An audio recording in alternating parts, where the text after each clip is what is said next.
আমি গাউসুল আজম বৈরাবরী সুলতানিয়া পাক দরবার শরীফের একজন আওলাদ হলেও আমি তরিকতের একজন গোলাম দাবি করি। আমি তরিকা প্রচার প্রসারের জন্য দেশের প্রত্যন্ত অঞ্চলে ঘুরে বেড়াই। বিশেষ করে 2021 সালে বাংলাদেশ তরিকত পরিষদের কেন্দ্রীয় কমিটি গঠন হওয়ার পর আমি এই সংগঠনের সাংগঠনিক সম্পাদক হিসাবে দায়িত্ব পাওয়ার পরে আমি এই দেশের 48টা ডিস্ট্রিক্টে আমি বাংলাদেশ তরিকত পরিষদের দাওয়াত পৌঁছে দিয়েছি। সাংগঠনিক কর্মে আমি মোটেও অবহেলা করি না। তরিকা প্রচার করতে গিয়ে আমি সংগঠনের প্রচারটাও করতেছি। ইতিমধ্যেই আমাদের এই বাংলাদেশ তরিকত পরিষদে যারা নেতৃত্বে আছেন তারা এক একজন স্বনামধন্য দরবার শরীফের স্বনামধন্য পীর মাশায়েখ, প্রত্যেকেরই নেতৃত্বের ক্ষমতা আছে। তো তাদের নেতৃত্বে বাংলাদেশ তরিকত পরিষদ এগিয়ে যাচ্ছেন এবং এমনভাবে এগিয়ে যাচ্ছে যে এটা ওই দৌড়ের সাথেও না, আবার ধীরস্থির না।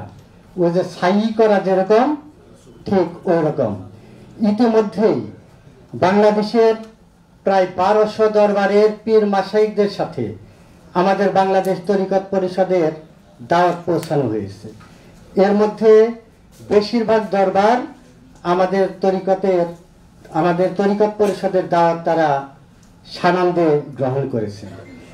আমাদের বাংলাদেশ তরিকত পরিষদ এটা এমনই একটি সংগঠন যে সংগঠনে কাদরিয়া তরিকা, চিশতিয়া তরিকা, নকশবন্দিয়া মুজাদ্দেদিয়া, এখানে ওয়াইসিয়া, এখানে সরোয়ারদিয়া, এখানে বাংলাদেশের বিভিন্ন অঞ্চলে যে প্রচলিত তরিকা, সকল তরিকার প্রতিনিধি আমাদের এই সংগঠনের সাথে একত্রিত আছে।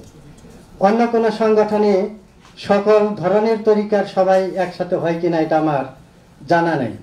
তা আমাদের বাংলাদেশ তরিকত পরিষদ এটা উদার মনোভাব নিয়ে এগিয়ে যাচ্ছে। যে সময় বাংলাদেশ তরিকতের মধ্যে বিভিন্ন রকমের হামলা, বিভিন্ন রকমের ঝামেলা শুরু হইল, অনেক কবর, অনেক মাজার ভাঙচুর হইল, অনেক খানকা, অনেক দরবার ভাঙচুর, অগ্নিসংযোগ ঘটল। ঠিক সেই সময় প্রথম বাংলাদেশ তরিকত পরিষদ প্রথম প্রতিবাদ নিয়ে দাঁড়িয়েছিল সেই জাতীয় প্রেস ক্লাবে। সেই বাংলাদেশ তরিকত পরিষদের দেখানো পথে এরপরে বাংলাদেশের বহু সংগঠন তারাও এগিয়ে এসেছেন, তারাও প্রতিবাদ সমাবেশ করেছেন।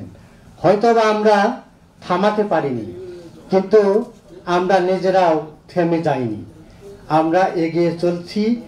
বাংলাদেশের তরিকাতে সে যে দরবারই হোক, প্রত্যেকটা তরিকার দরবারকে আমরা এগিয়ে নেওয়ার জন্য, আমরা তরিকার উন্নয়নের জন্য এবং পিছিয়ে পড়া জনগোষ্ঠীকে আমরা তুলে ধরার জন্য তাদেরকে যেমন গণশিক্ষা, তাদের প্রাথমিক চিকিৎসা, এই সমস্ত কাজও আমাদের সংগঠন করে যাচ্ছে। তো আমাদের যে যাত্রা, এই যাত্রা অব্যাহত থাকবে, আমরা সফল হব। আর বিশেষ করে আজকের এই অনুষ্ঠান, এত সুন্দর অনুষ্ঠান চিটাগাংয়ের মাটিতে অন্য কোনো সংগঠন করেছে কিনা আমার সন্দেহ, আমার জানা নেই। তো আজকের এই অনুষ্ঠানটা নিঃসন্দেহে সফল এবং সার্থক হয়েছে।